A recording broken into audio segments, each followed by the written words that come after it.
muy importante, ya que en el caso del tamiz va a permitir la detección temprana de cualquier anomalía que pueda poner en riesgo a la vida del paciente en un futuro.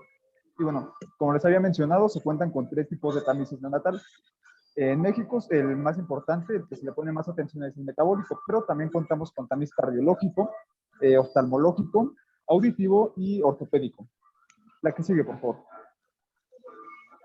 Primero vamos a comenzar con el tamiz cardiológico. El tamiz cardiológico va a tener como objetivo identificar 7 cardiopatías complejas críticas, que se abrevian como 13.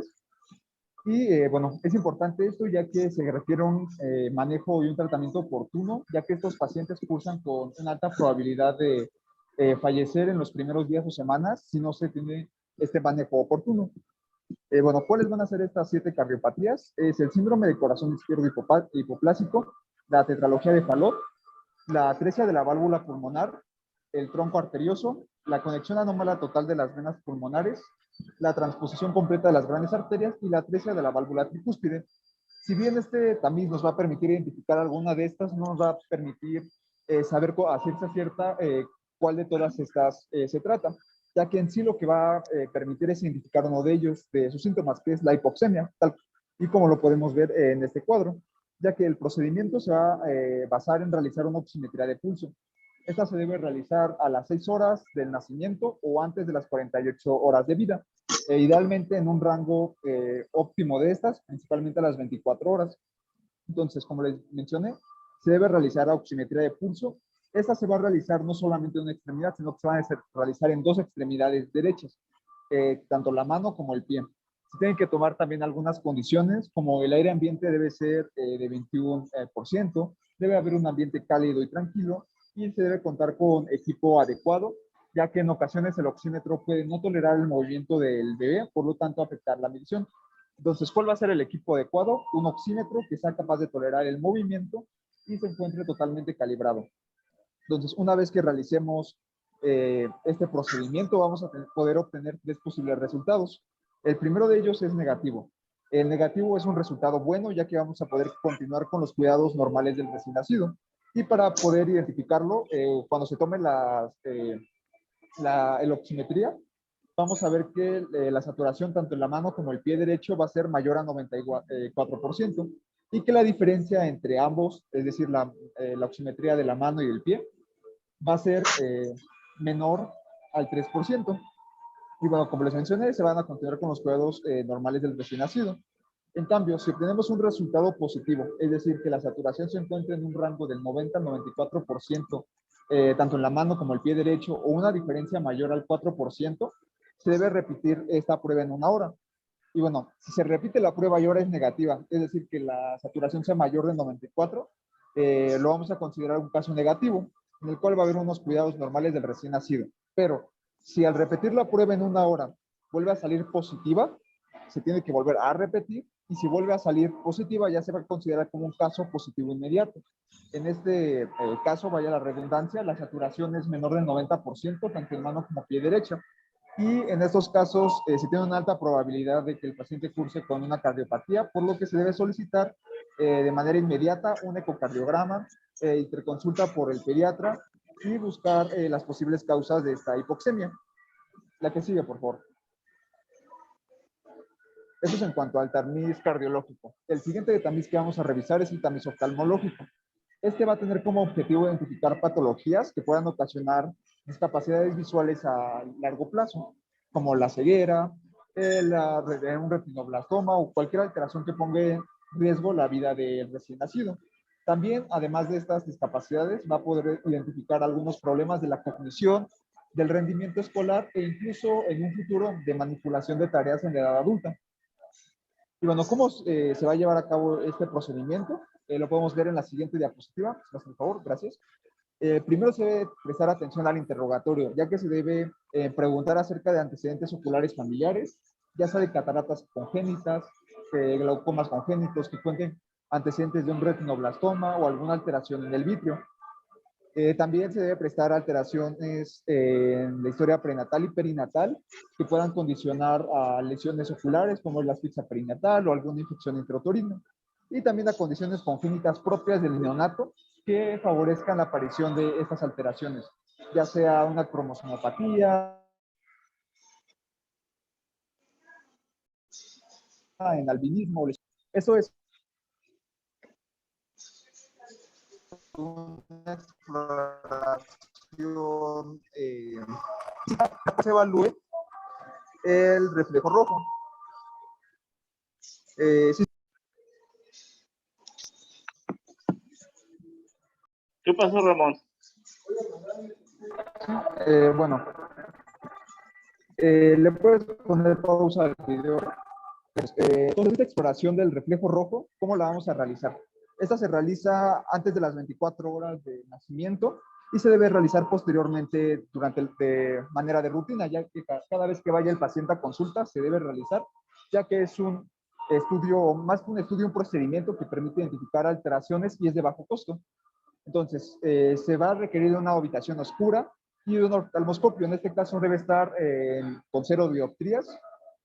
Y lo que se va a hacer es colocar la luz del oftalmoscopio enfocando los dos ojos del bebé, en este caso, a una distancia de 45 a 75 centímetros, tal como lo podemos ver en el siguiente video. Ahora sí, por favor. Como podemos ver, se tienen que preparar los materiales colocando el oftalmoscopio con la dioptría en 0. Y en este caso, en la habitación oscura se enfoca esta luz, mientras el explorador coloca su ojo en la hendidura del oftalmoscopio. Como podemos ver, se enfoca este reflejo rojo y en ocasiones el bebé se puede mover, por lo que también el explorador debe hacer algunos movimientos para tratar de enfocar su vista. Y ese es como es la forma en la que se explora este reflejo rojo. Y como podemos ver en el video, ese se trata de una exploración del reflejo rojo normal, que también se le conoce como exploración de Bruckner. ¿Le puedes dar a la que sigue, por favor?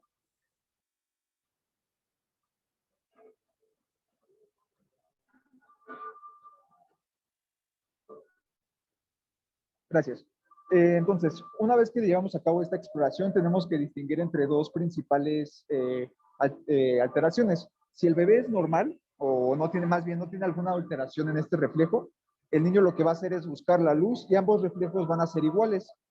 Y bueno, se pueden presentar puntos blancos que van a representar la luz de la córnea, como lo podemos ver en el esquema y en la imagen de la derecha superior, que nos indica cómo se ve un reflejo normal. También en caso de que haya alguna alteración, podemos encontrar cuatro principales, como es la deflexión asimétrica, en la cual uno de los ojos va a ser menos brillante y correspondería al segundo cuadro o a la segunda imagen de la derecha. En la tercera puede haber una ausencia de reflejo. Esta principalmente hace énfasis a las cataratas, ya que lo que va a hacer es de que se va a ver una opacidad en un ojo, mientras que el otro va a mantener el reflejo rojo presente. Y lo podemos ver en la tercera imagen de la derecha. También se puede identificar algún cuerpo extraño o abrasión de la córnea, siempre y cuando haya sufrido, por ejemplo, algún traumatismo el recién nacido, en el cual pues, pueda ocasionar estas alteraciones en la córnea. Y por último, también podemos identificar el estrabismo. En este caso, el reflejo rojo se va a encontrar más intenso en el ojo desviado, tal y como podemos ver en la última imagen del cuadro 2. Y bueno, eso sería todo del tamiz oftalmológico. La que sigue, por favor.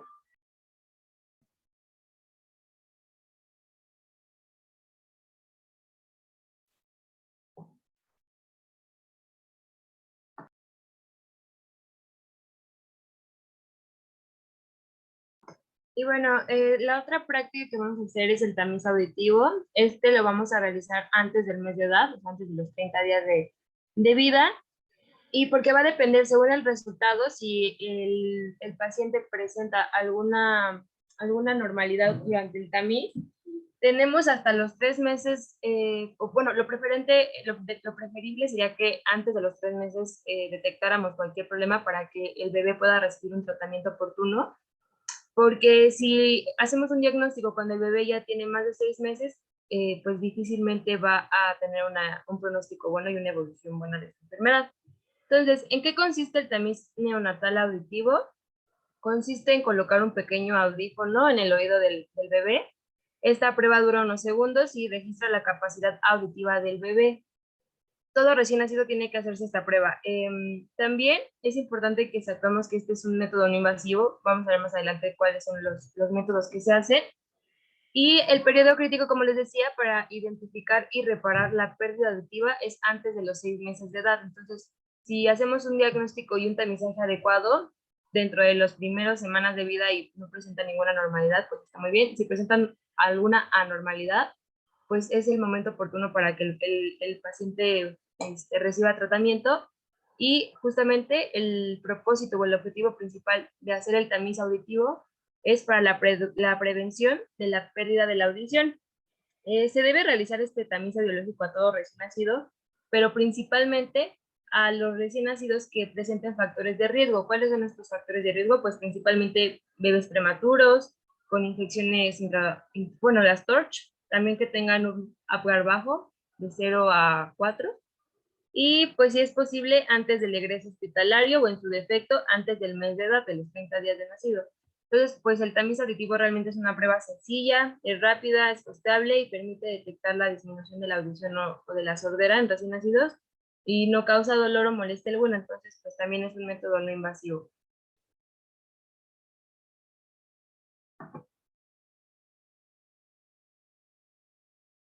Y bueno, en cuanto a un poco de epidemiología, la OMS estima que más del 5% de la población mundial padece pérdida auditiva incapacitante. Y en México, la causa más común de discapacidad auditiva de tipo neurosensorial en el neonato va a ser de etiología congénita. Entonces, pues por eso es la importancia del tamizaje. También es importante que sepamos que sin una intervención temprana, los niños con una pérdida auditiva van a mostrar déficit irreversible predecible en la comunicación y en habilidades pues del desarrollo de la primera infancia, que son psicosociales, de cognición y alfabetización. Entonces, realmente va a afectar directamente en la calidad de vida del paciente que podamos dar un diagnóstico y el tratamiento oportuno. Y en esta tablita o en este cuadrito de la derecha están todos los factores de riesgo que se asocian a la hipoacusia neurosensorial, que es pues principalmente antecedentes heredofamiliares, infecciones intrauterinas, TORCH, anomalías craneofaciales, un peso al nacer inferior a 1.500 gramos, hiperbilirrubinemia que ameritó exsanguinotransfusión. Ya vimos hace unos días cuando esos pacientes pues ya no están respondiendo al tratamiento con fototerapia, entonces van a necesitar la exsanguinotransfusión. También con el uso de medicamentos ototóxicos, ya sea solos o en combinación con diuréticos de asa. Entonces, en este caso, pues también es por eso la importancia de que sepamos qué medicamentos están contraindicados durante el embarazo y en los recién nacidos. También la meningitis bacteriana, una puntuación de Apgar baja, una ventilación mecánica durante 5 días o más, o sea que el paciente haya necesitado ventilación mecánica por más de una semana, y estigmas y otros hallazgos asociados con un síndrome conocido que incluye la pérdida auditiva neurosensorial y conductiva. O sea, que quizás nosotros dentro de las consultas prenatales se haya visto que el paciente va a tener algún síndrome, pues también es un factor. Y bueno, también existe evidencia clara de que la privación auditiva en la primera infancia va a conducir a una reorganización a nivel cortical, que es similar a la ambliopía en un niño con privación visual, que es, bueno, no sé si han visto que se llama así como en la jerga, que los bebés tienen ojo vago o ojo perezoso. Entonces, cuando justamente no están recibiendo la rehabilitación, pues el ojo no está teniendo esos movimientos y se ve un ojo vago. Entonces, esto podría pasar también con la pérdida auditiva. Si no hacemos nada, pues por más que demos una rehabilitación ya tardía, después de los 6 meses, el paciente difícilmente va a responder al tratamiento. Y pues el impacto en el habla y en el lenguaje del niño es directamente proporcional a la gravedad de la pérdida auditiva y del retraso en el diagnóstico. Por lo anterior, pues el diagnóstico precoz de la hipoacusia es un hecho muy reconocido. Y bueno, entonces realmente el primer objetivo del tamizaje auditivo es la búsqueda de la hipoacusia. Y la hipoacusia la podemos definir según algunos criterios. Según su etiología la podemos definir como congénita o adquirida, según su intensidad como leve, moderada, grave y profunda, que se va a medir en decibelios logarítmicos a frecuencias entre 125 Hz y 8000 Hz. También la vamos a dividir o a definir por su localización, si es de tipo neurosensorial, que es la más frecuente de forma congénita, pero también puede ser conductiva o mixta. También por afección de uno o ambos oídos, o sea, que sea solamente de un lado o bilateral. También nos va a importar definirla según el momento de aparición, si es prelocutiva, perilocutiva o poslocutiva. Y hay que recordar entonces que en los primeros 3 meses de vida existen métodos que pueden evitar el desarrollo de limitaciones en el desarrollo integral del niño, justamente para no limitar el lenguaje y el habla, que son los puntos más importantes que un niño va a desarrollar pues, durante los primeros años de su vida. Y bueno, dentro del tamizaje se van a hacer principalmente una prueba, que es la prueba de emisiones otoacústicas, y según los resultados podemos utilizar también una prueba que es la PATC, potenciales evocados auditivos del tallo cerebral, y pues las pruebas de emisiones otoacústicas, EOA, son unas pruebas que nos van a evaluar la respuesta del oído interno al sonido. Entonces, esta prueba no se basa en el comportamiento de respuesta de una persona. Como esta prueba no se basa en el comportamiento de respuesta de una persona, el paciente puede estar pues muy dormido durante el procedimiento, porque lo que va a pasar es que el método que o el auricular que vamos a meter va a emitir ondas sonoras, y esto va a hacer cambios en el oído interno, y lo que va a medir el aparatito pues va a ser justamente el eco, la respuesta del oído interno hacia esos sonidos, y va a detectar el eco, y ya es en una forma automática. Mientras que en los potenciales evocados auditivos del tallo cerebral, pues es un examen que va a medir la respuesta neuroeléctrica del sistema auditivo. Entonces, esto quiere decir que esta prueba nos va a evaluar, sí va a estudiar, desde el nervio auditivo hasta el tubérculo cuadrigémino inferior, situado en el tronco encefálico, por eso el nombre.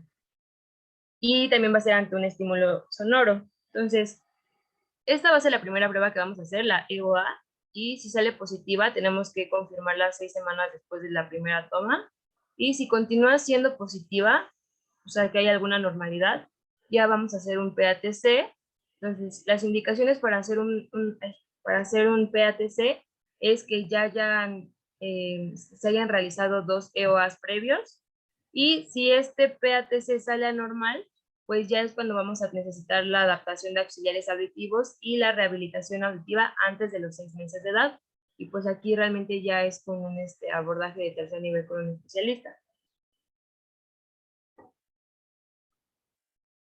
Y pues en esta imagen es como el mecanismo de acción de las emisiones otoacústicas, en donde se va a poner una forma de audífono al paciente que va a enviar una onda, y pues esta onda va a llegar al oído interno, y los ecos que se van a producir aquí es lo que va a estudiar el aparato a través de su micrófono. Entonces, digamos que a nivel de aquí del oído interno, donde está el triangulito, van a hacerse las respuestas del oído interno y se van a expulsar hacia afuera, que es lo que va a captar el aparato. Entonces, realmente es un método, pues, no invasivo y no duele, y al paciente, pues, realmente se lo podemos hacer mientras está dormido, incluso.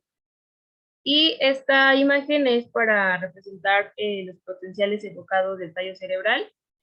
Entonces, realmente, pues, como lo marca, pues es en forma de potenciales de acción.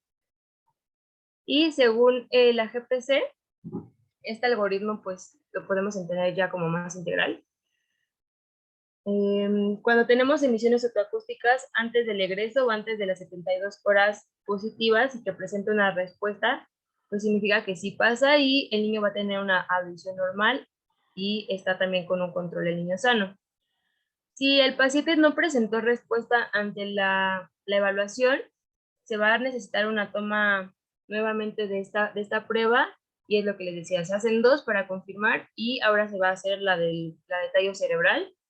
Y si sigue sin pasar, pues ya es una audición alterada y se envía al segundo y tercer nivel de atención para referirlo a otorrinolaringología y audiología. Y bueno, eso es en cuanto al tamiz auditivo. Ahora, el siguiente tamizaje que también se va a realizar en el recién nacido es el tamiz ortopédico, que principalmente es para prevenir o encontrar hallazgos para diagnosticar la displasia del desarrollo de la cadera, porque ya bueno, también es importante que este tamiz ortopédico lo podemos hacer con diferentes prácticas, que va a ser principalmente la exploración clínica, y dependiendo de los resultados o de los hallazgos que encontremos en la exploración clínica, también podemos utilizar algunos métodos auxiliares como el ultrasonido y la radiografía. La GPC nos marca que todos los recién nacidos deben estudiarse sistemáticamente mediante la exploración física de la cadera. ¿Por qué? Porque también es muy frecuente que se pueda encontrar una displasia fisiológica en los recién nacidos, que justamente con el paso de los días, aproximadamente 45 días, pues se resuelve. Entonces, si desde un tamizaje, desde un primer tamizaje sale alteración, pues hay que tener mucha observación en ese paciente para repetirlo, y si sigue siendo positiva, pues dar un tratamiento. Si sale positiva, pues es que ya se resolvió.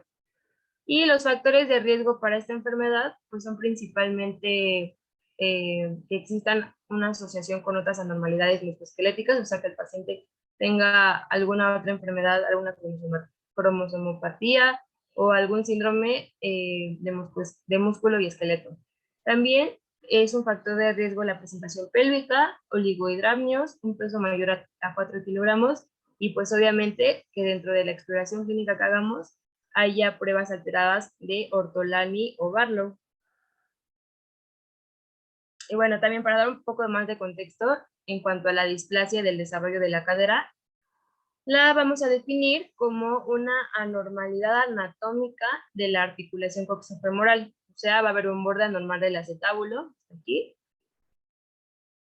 Esa sería la displasia en sí, y una mala posición de la cabeza femoral, igual como lo vemos en la imagen, pues está, digamos que salida, está hacia la derecha, hay una luxación. Entonces, la búsqueda del diagnóstico es imprescindible durante el cuidado y evaluación del recién nacido, así como del control del niño sano, porque nos pueden ayudar a encontrar hallazgos que puedan evolucionar hacia una enfermedad articular degenerativa prematura, principalmente, y que es la más evidente, las alteraciones en la marcha y la persistencia de dolor. En cuanto al tamizaje ortopédico, si el diagnóstico y el tratamiento se da después de los 6 meses, surgen secuelas en la mayoría irreversibles. Entonces también por eso es muy importante que hagamos el tamizaje en la evaluación de un bebé que acaba de nacer. Entonces, también la GPC nos marca que se ha encontrado que hay una alta resolución espontánea, digamos que fisiológica, en los primeros 45 días de vida, y el tiempo óptimo de la intervención no necesariamente es al nacimiento. Eso se refiere a que según la evaluación y lo que encontremos en la exploración, pues va a ser el abordaje que se le va a dar al paciente. Ok. Entonces, el examen clínico de la cadera se realiza en la primera semana de vida, y antes de examinar físicamente o directamente la estabilidad de la cadera, hay que, pues mediante inspección, observar la proporción de las extremidades inferiores, así como los pliegues de la piel, y hay que buscar cualquier deformación del esqueleto, o sea, una inspección realmente general. Y ya en cuanto a maniobras, vamos a examinar la abducción de las caderas usando las maniobras que ya conocemos de Barlow y Ortolani. Y bueno, también hay muchos metaanálisis que hablan o sea, hablan de la fidelidad de estas pruebas, porque también nos pueden marcar muchos falsos positivos. El uso de ultrasonido solo se va a indicar en los menores de 3 a 6 semanas que tengan ya una inestabilidad, más bien que tengan antecedentes de haber encontrado hallazgos anormales durante la exploración física, o que tengan los factores de riesgo que mencionamos ahorita, el oligohidramnios, peso mayor, etc.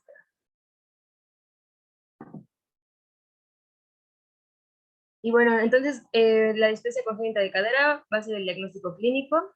Vamos a utilizar estas dos pruebas, ya las conocemos, la de Ortolani y Barlow. El niño tiene que estar relajado, preferentemente sin pañal. Tiene que estar en decúbito dorsal sobre una superficie firme, pues para que podamos hacer bien las maniobras.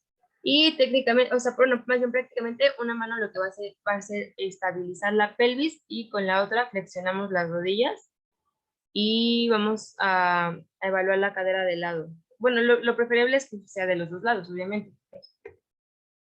Entonces, la técnica o maniobra de Barlow es para comprobar la luxación de una cadera reducida y se va a hacer una aducción de la cadera y una presión posterior, como lo marca la imagen. Mientras que Ortolani, pues la vamos a utilizar para comprobar la reducción de la cadera y si se comprueba la luxación, la cadera vamos a poder escuchar un clic fuerte y pues aparte del clic o del chasquido, se va a evidenciar un resalte del músculo cuando se alargue. Y aquí dice que el ultrasonido es el método de elección para la valoración de la cadera neonatal en menores de 4 meses. O sea, nosotros ahorita estamos viendo en las primeras semanas de vida y si muestra según los resultados, pues lo podemos hacer unas 2 a 6 semanas después. En sí, el ultrasonido lo vamos a utilizar ya cuando el paciente ya es un lactante más grande. Y la radiografía simple va a ser el método de elección para la valoración de distancia de cadera después de los 3 a 4 meses. Igual va a ser ya cuando sea un lactante más grande. Y bueno, igual en la GPC ya dan más signos, síntomas, maniobras que tenemos que incluir, pero ya son en pacientes mayores de 3 meses de edad. Y realmente no vamos a explicar cada uno de estos porque esto ya sería durante la revisión pediátrica que va a tener el bebé y según justamente los resultados del tamizaje ortopédico. Entonces, explicando el algoritmo que viene en la GPC, en cuanto a la evaluación de la cadera, si tiene un Barlow y Ortolani normal, pues es un control del niño sano, y si presenta normalidades en las maniobras, hay que evaluar también los factores de riesgo, y si sí los presenta, se realiza el ultrasonido en las primeras 3 semanas de vida, ya con los antecedentes que encontremos durante la exploración, y si sigue presentando anormalidades o no hay una resolución, se refiere a ortopedia pediátrica. Si el niño no presenta factores de riesgo, se realiza el ultrasonido igual después de las 6 semanas de vida, o sea, 3 semanas más que si tiene factores de riesgo, y también se refiere finalmente a ortopedia pediátrica. Este es otro logaritmo, realmente igual viene en una GPC, pero tiene algunas diferencias con esta, porque aquí nos dice que recién nacido realizó el examen físico en la primera semana de vida. ¿Cuál es el resultado de la exploración física? Si es normal, no tiene factores de riesgo, es un control en niño sano, y si es normal y hay factores de riesgo, hay que seguir evaluando con el tiempo, justamente para buscar que haya una resolución fisiológica o no. Y si durante la exploración física se encuentran hallazgos anormales, con o sin Barlow Ortolani las maniobras, hay que mandar a segundo y tercer nivel entre la segunda y tercera semana de referencia, o sea, de evaluación.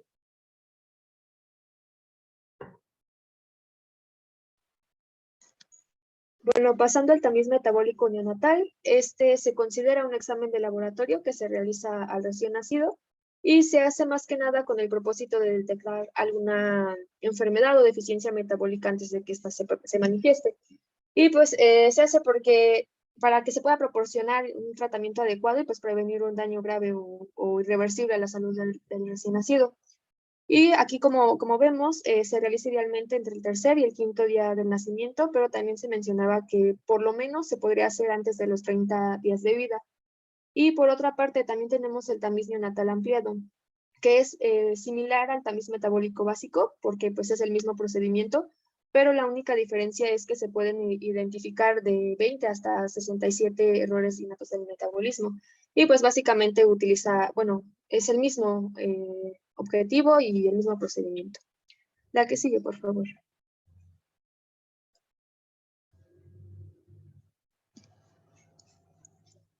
Bien, el tamizaje cuenta con elementos normativos como una estrategia de salud pública. Y tenemos aquí que en la Ley General de Salud, en el artículo 61, que se publicó en el año 2013, se establece la obligatoriedad de realizar un tamiz metabólico ampliado. En la norma oficial mexicana, que es la 007, era lo que les decía, donde se establece la toma de tamiz metabólico, que sería a partir de las 72 horas de vida y hasta el quinto día de vida. Y finalmente la norma 034, que como dice, pues establece la detección, el diagnóstico o tratamiento y el control de los defectos al nacimiento detectados a través del tamiz metabólico neonatal. ¿Le puedes dar a la siguiente, por favor?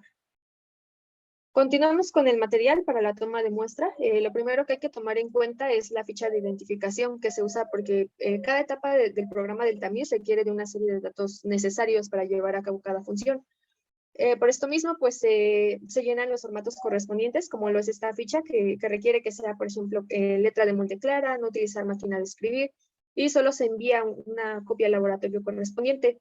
Y es importante verificar y pues anotar todos los datos que se solicitan en la ficha, que son los que vemos ahí en la imagen. Ahora, del otro lado tenemos otros materiales que se deben utilizar, que es el algodón, el alcohol, una lanceta estéril, que aquí es importante recalcar que tiene que ser específica para la toma del tamiz, porque pues está totalmente prohibido realizar la punción con agujas u otro instrumento punzocortante, por ejemplo las hojas de bisturí, que pues también tienen que evitarse, porque como no tienen un freno, pueden penetrar distancias más allá de lo recomendado. Y finalmente el papel filtro específico, que se conoce como tarjeta de Guthrie, en honor a su inventor, el Dr. Robert Guthrie. La que sigue, por favor. En cuanto a la técnica de toma de muestra, recordemos, como ya decía, se va a realizar entre las 72 horas del nacimiento y hasta los 5 días de vida. Esta se va a realizar en el talón y vamos a ir desde el punto 1 hasta el 9. Entonces, comenzando con el 1, lo primero que se hace es inmovilizar el pie apoyando los dedos en el tobillo del recién nacido, así como se ve en la imagen, y el dedo índice por arriba, como si fuera una garrita. Posterior a esto, se tienen que hacer 2 líneas imaginarias, una que va de la mitad del primer dedo hacia el talón, y la otra que va del pliegue interdigital del cuarto o quinto dedo hacia el talón. Y estas son las marcadas en los bordes laterales del talón que vemos ahí, son las áreas adecuadas para realizar la punción.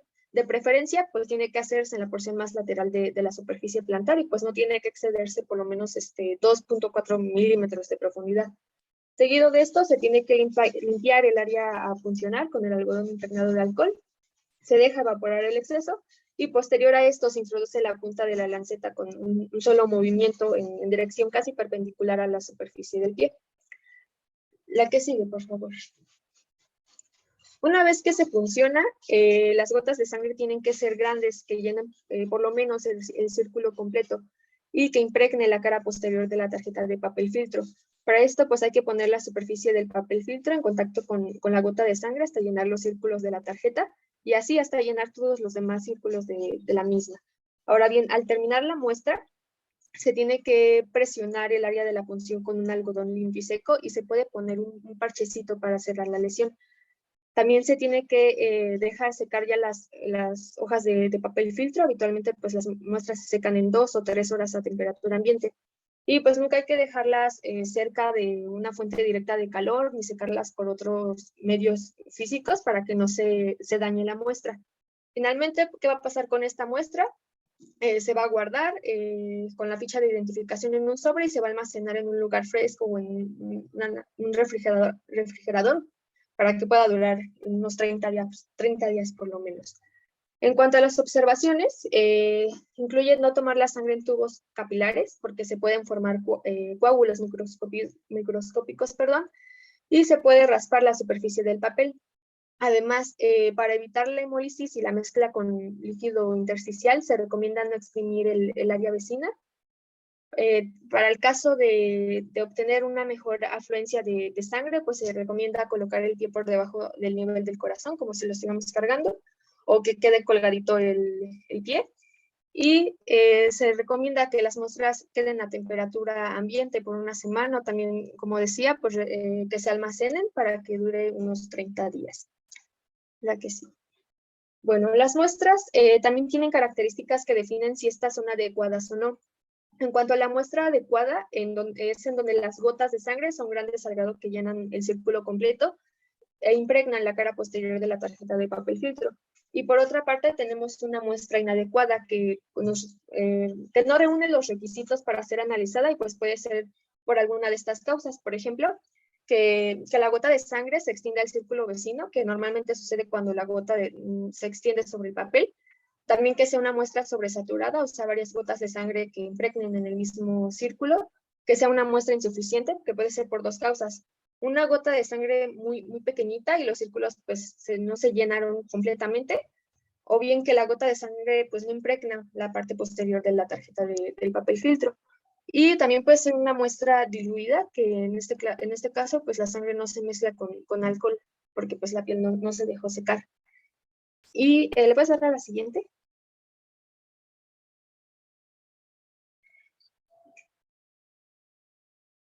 Bueno, ahí, como ya decíamos, lo que permite es reconocer los trastornos innatos del metabolismo. Se dice que a partir del 2012 se detectaron 6 enfermedades, las cuales se integraron en el esquema de tamizaje de Secretaría de Salud. Y estas enfermedades son el hipotiroidismo, la hiperplasia suprarrenal congénita, fenilcetonuria, la deficiencia de glucosa 6-fosfato deshidrogenasa, la lactosemia y fibrosis quística, que veremos a continuación.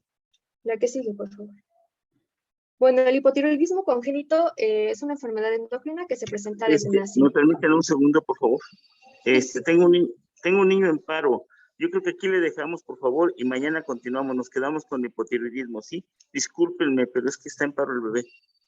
Sí, doctor, no se preocupe, doctor. Mañana terminamos de ver esto y seguimos con lo otro. De Sí. acuerdo, doctor. Gracias, disculpen.